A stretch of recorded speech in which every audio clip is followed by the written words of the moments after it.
Today we are going to learn adjoint of a matrix. Now before going for adjoint, we need to know what is a determinant. Suppose a matrix is 1, 2, 3, 4, and then determinant of A will be written as within mod 1, same thing, 3, 4, and it is broken in the formula of first this multiplication, just like a cross multiplication, 1 into 4, then in between minus, then this one 3 into 2, that means 4 minus 6 is equals to minus 2. So this is determinant. Okay, determinant of order 2 by 2. Now if you need to break a determinant of order 3 by 3, suppose it is A1, B1, C1, A2, B2, C2, A3, B3, C3, then it can be break like this, just like cross multiplication. First write A1, then hide the column and row, adjacent column and row, so the remaining portion is this, so it will be B2, C2, B3, C3. Next take minus B1, and it will be hide the adjacent row and column, so it will be A2, C2, A3, C3.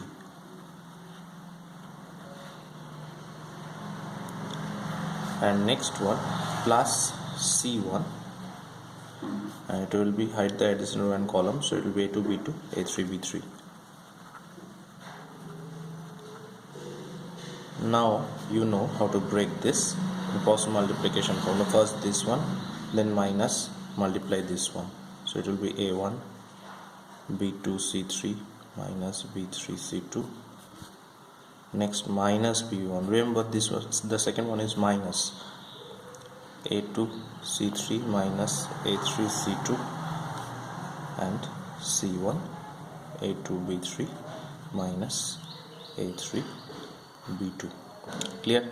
This is how to break a determinant. Now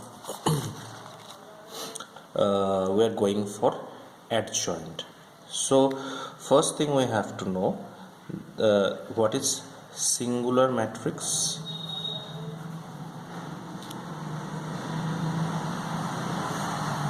and what is non-singular matrix.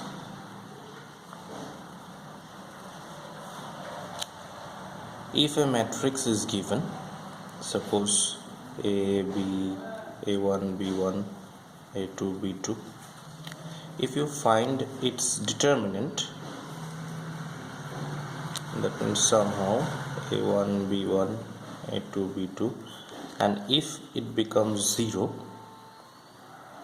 then A is a singular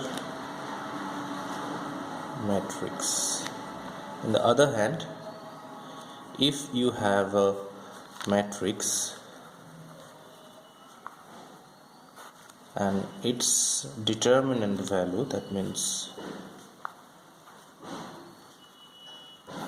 become not equals to 0, then A is a non-singular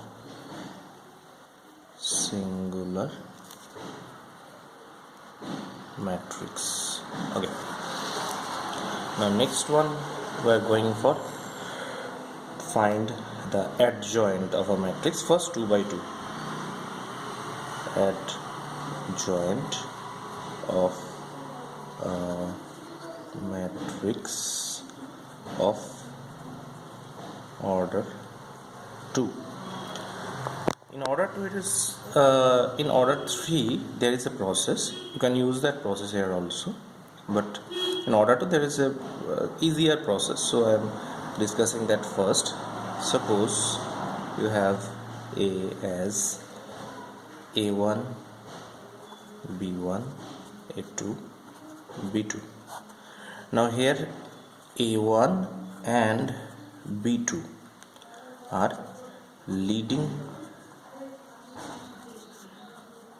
diagonal elements. Okay, now what is the process to get adjoint of A is just interchange the leading diagonals. That means it will be B2 A1 and change the sign of the others. That means it will be minus A2 and minus B1. Clear? For example, suppose A is 1 minus 2 3 minus 4, suppose like this. Okay, so adjoint of A will be what I have discussed first, that interchange the leading diagonals. That means it will be minus 2 and it will be 1 and interchange the sign of the others too. That means it become minus 3 and it will become plus 4. This is the process of adjoint.